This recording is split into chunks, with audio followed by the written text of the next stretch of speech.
প্রিয় দর্শক শ্রোতা, আজ একটি আজব সত্য নিয়ে কথা বলছি। অনেক কিছুর মধ্যে সুখ নেই, প্রকৃত সুখ মনের ভেতরে। রেহান মোটিভেশনে আরও একবার স্বাগত।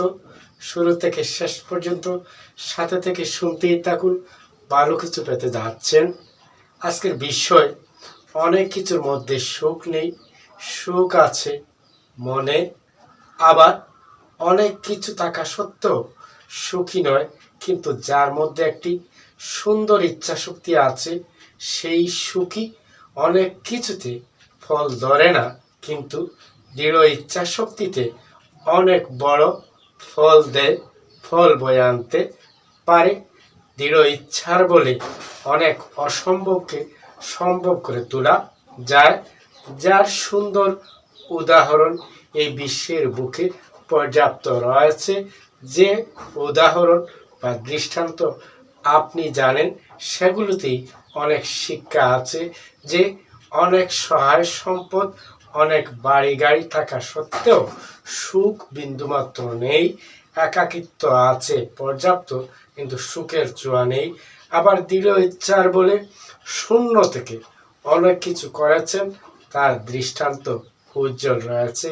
আমরা নাম শুনেছি বিল গেটস, আমরা নাম শুনেছি স্টিভ জবস, আমরা নাম শুনেছি আইনস্টাইন।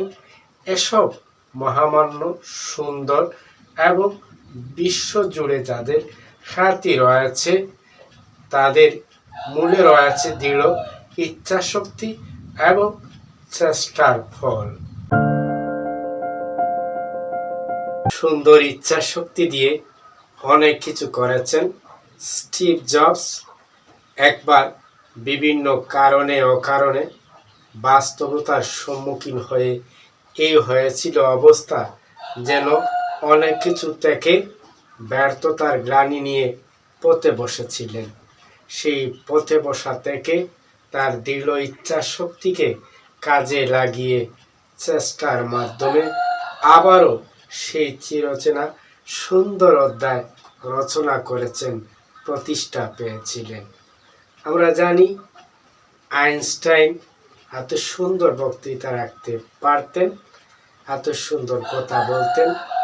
তার ড্রাইভার একবার প্রশ্ন করেছিল, জনাব, আপনার মতো আমিও কথা বলতে পারি?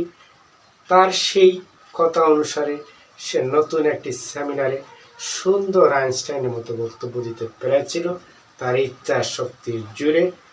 এভাবে আমরা দেখি বিল গেটস পরীক্ষার খাতায় শূন্য পেয়ে এমন একজন অবস্থানের লোক বা শিশু সন্তান থাকা অবস্থায় মা বলেছিলেন, তুমি স্বপ্ন বড় দেখবে, তুমি 11তম একজন হবে, তার মানে 10 জনের পথ তুমি 11তম হয়ে দেখাবে। যেই কথা সেই কাজ। বিল গেটস বিশ্বে খ্যাতি অর্জন করে এক পর্যায়ে নয়, বারেকবার বিশ্ব সেরা ধনী হতে পেরেছিলেন। এসব সম্ভব হয়েছিল দৃঢ় ইচ্ছাশক্তি বলে। আমরা অনেক কিছু নিয়ে সুখী হতে পারি না, অনেক কিছু নিয়ে অনেক প্রতিষ্ঠা লাভ করতে পারি না, কিন্তু যার মধ্যে দৃঢ় ইচ্ছাশক্তি আছে, আন্তরিক প্রচেষ্টা আছে, আত্মবিশ্বাস আছে, ফোকাসের বিষয়ে ভালো লাগা গড়ে তুলেছেন, সেই প্রতিষ্ঠা পেয়েছিলেন। এসব কথা থেকে যেটা প্রতীয়মান হয়, দৃঢ় ইচ্ছার বলে অনেক কিছু করা যায়, কিন্তু এতটুকু ইচ্ছা শক্তি দুর্বল, কিন্তু অনেক কিছু আছে, তবে প্রতিষ্ঠা নেই, সুখ নেই। ধন্যবাদ শোনার জন্য। আবার দেখা হবে, কথা হবে নতুন কোনো বিষয়ে। সে পর্যন্ত ভালো থাকুন।